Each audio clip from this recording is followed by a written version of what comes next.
Halo sahabat Lavender, ketemu lagi sama Kasat. Kali ini kita akan bahas soal kuantitatif untuk SIMAK UI 2024. Persiapan nih, karena nanti tanggal 14 sudah mulai ujian. Untuk teman-teman yang belum daftar, masih bisa daftar ya, kalau mau daftar sekarang di penerimaan.ui.ac.id.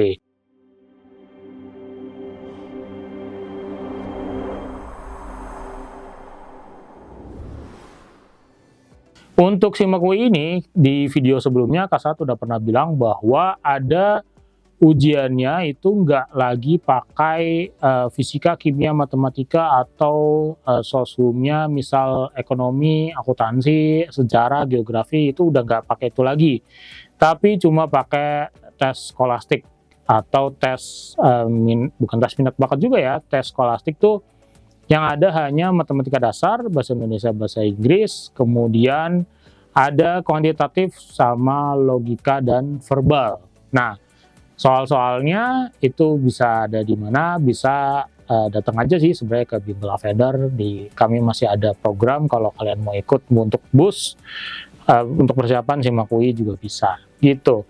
Tapi sebelum ke sana, boleh langsung aja kita cek ke prediksi soal-soal di SIMAK UI 2024. Kali ini Kasat akan bahas soal yang kuantitatif ya tadi, nanti teman-teman juga bisa bantu jawab bersamaan sama Kasat baca soalnya. Oke, kita lanjut dulu.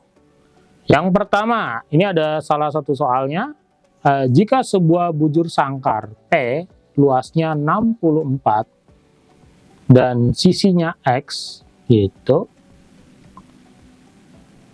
dan Q adalah sebuah 4 persegi panjang di mana salah satu sisinya adalah 4. Beda ya, yang satu bujur sangkar, yang satu 4 persegi panjang.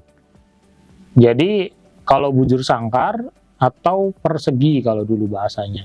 Jadi bujur sangkar atau persegi itu biasanya semua sisinya panjang atau lebarnya sama. Nah ya kayak gitulah. Ini P, itu luasnya 64, yang Q itu persegi panjang ya.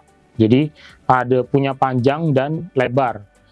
Salah satu sisinya dia bilang 4, sisi lainnya Y. Kalau ini sisinya adalah X. Jadi semuanya X semua sama.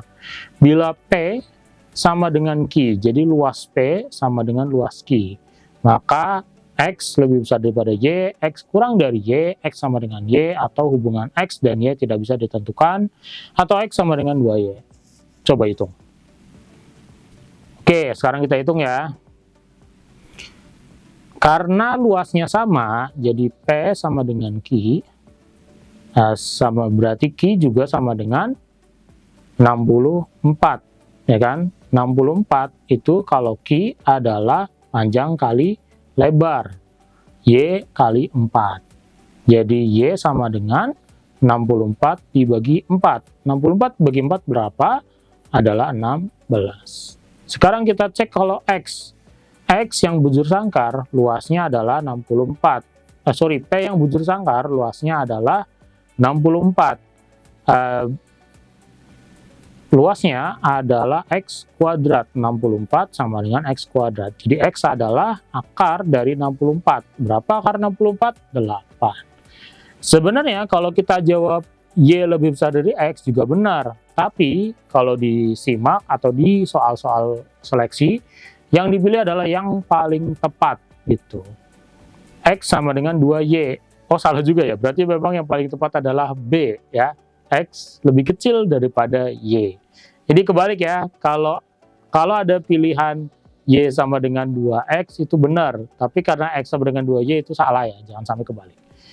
Oke, yang nomor pertama jawabannya adalah B. Kita lanjut ke soal berikutnya. Seorang pekerja dibayar Rp800 per jam. Dia bekerja dari pukul 8 sampai pukul 16. Dia akan dibayar 50% per jam untuk selewatnya pukul 16. Jadi lembur ya. Jika dia memperoleh bayaran 8.000 pada hari itu, pukul berapa dia pulang?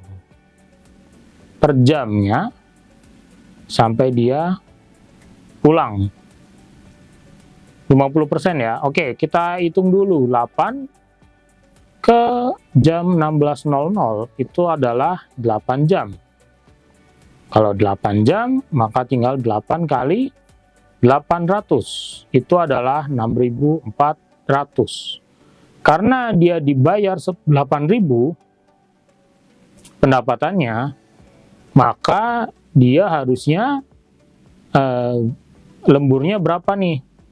Lemburnya adalah 8.000 atau kelebihan jamnya berapa? 8.000 dikurangi 6.400. Jawabannya adalah 1.600. 1.600 itu berapa jam? Karena dia bilang tambahannya cuma 50% per jam, berarti setengah kali 800 kali X adalah 1.600. Maka X adalah 1.600 kali 2 dibagi 800. 1.600 bagi 800 adalah 2. 2 kali 2 adalah 4. Jadi jawabannya 4 jam setelah jam 16.00. Ini kayaknya ada pilihan yang salah ya, sorry. Harusnya jawabannya bukan 16.40, 16.20, tapi kebalik ditambah 20 ya. Ini harusnya tambahnya 4 jam. Jadi harus 16.00 ditambah 4 jam.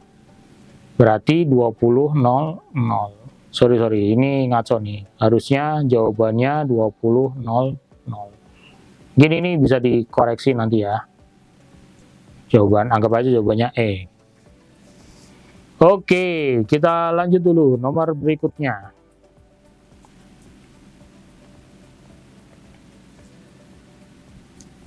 Bambang meninggalkan kota A pukul 6.15 dan sampai di kota B pukul 9.45. Jika dia mengendarai mobilnya dengan kecepatan rata-rata 60 km per jam, dan dia beristirahat 1 jam untuk makan, berapa kilometer jarak A ke B? Oke, sekarang silakan kerjain dulu. Nah, kita lanjut ya. 6.15 sampai di 9.45. Kita kurangi dulu. 9.45 dikurangi 06.15. Itu adalah 3 jam 30 menit. 3 jam 30 menit dan dibilang bahwa beristirahat 1 jam. Berarti dikurangi 1 jam. Berarti 2 jam 30 menit. 2 jam 30 menit adalah 2,5 jam. Kalau nyari jarak, sama dengan kecepatan dikali waktu. Kecepatannya tadi adalah 60 km per jam. Dikali 2,5, berarti adalah 150 km. Jawabannya C. Gitu. Silakan kalau ada yang belum jelas bisa tulis di komentar. Nah, sekarang nomor 4. Kita baca dulu soalnya. Jarak kota A dan kota B adalah 200 km. Bila suatu bus selama berjalan 2 jam hanya menempuh 60 km pertama, berapa kecepatan bus tersebut harus melanjutkan perjalanan ke tujuan agar seluruh perjalanan rata-rata kecepatannya adalah 50 km per jam. Gimana cara ngerjainnya?